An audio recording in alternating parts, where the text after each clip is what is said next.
వచ్చే ఏడాది తిరుమలలో వైకుంఠ ఏకాదశి సందర్భంగా వైకుంఠ ద్వార దర్శనంపై టీటీడీ కీలక నిర్ణయాలు తీసుకుంది. సామాన్య భక్తులకు అధిక ప్రాధాన్యమిస్తూ జనవరి 10 నుంచి 19 వరకు ఇతర ప్రత్యేక దర్శనాలన్నింటినీ రద్దు చేసింది. ప్రోటోకాల్ ప్రముఖులకు మినహా వీఐపీ బ్రేక్ దర్శనాలు అన్ని రద్దు చేసింది. దర్శన టోకెన్ల ఉన్న భక్తులకు మాత్రమే దర్శనాలకు అనుమతి ఇవ్వనుంది.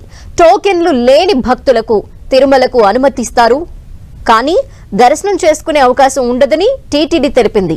భారీ క్యూ లైన్లు లేకుండా ఎక్కువ మంది భక్తులకు వైకుంఠ ద్వార దర్శనాలు చేయించేందుకు ఏర్పాట్లు చేస్తోంది టీటీడీ.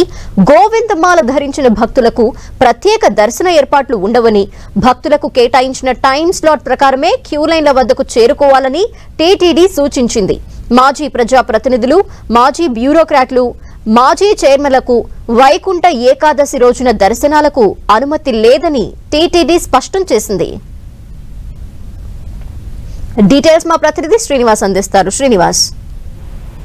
ధనలక్ష్మి, తిరుమల తిరుపతి దేవస్థానం ప్రతి ఏటా ఎంతో ప్రతిష్టాత్మకంగా నిర్వహించే వైకుంఠ ఏకాదశి మహోత్సవం జనవరి 10 నుండి 19 వరకు తిరుమలలో అత్యంత వేడుకగా జరగనుంది. ఆ రోజున ప్రత్యేకంగా తిరుమల శ్రీవారి ఆలయంలో వైకుంఠ ద్వారాలు తెరిచి భక్తులను దర్శనానికి అనుమతిస్తారు.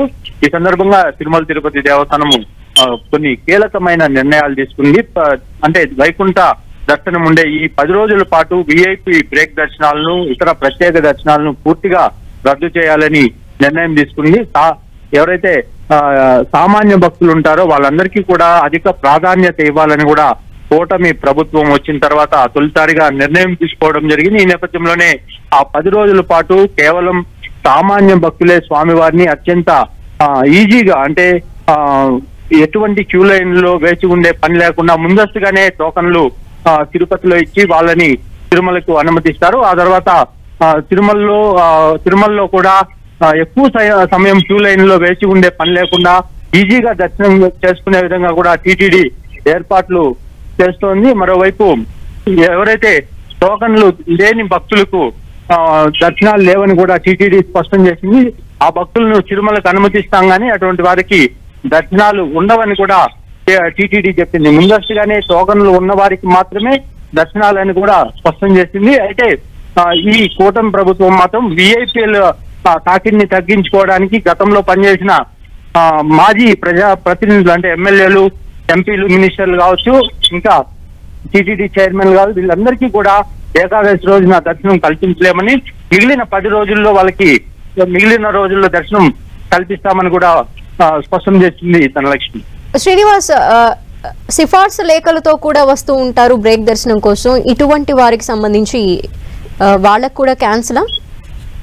అంటే ఈ 10 రోజుల పాటు సిఫార్సు ఉత్తరాలను పూర్తిగా రద్దు చేసింది. అంటే సిఫార్సు ఉత్తరాలపై ఇచ్చే బ్రేక్ దర్శనాలను పూర్తిగా రద్దు చేసి ఎవరైతే ప్రోటోకాల్ పరిధిలో విఐపీలు ఉంటారో స్వయంగా వారు వస్తేనే అటువంటి వారికి విఐపీ బ్రేక్ దర్శనాలు కల్పిస్తాము అని చెప్పి స్పష్టం చేశారు. అంటే స్వయంగా వచ్చిన వారికి మాత్రమే దర్శనాలు ఉంటాయి.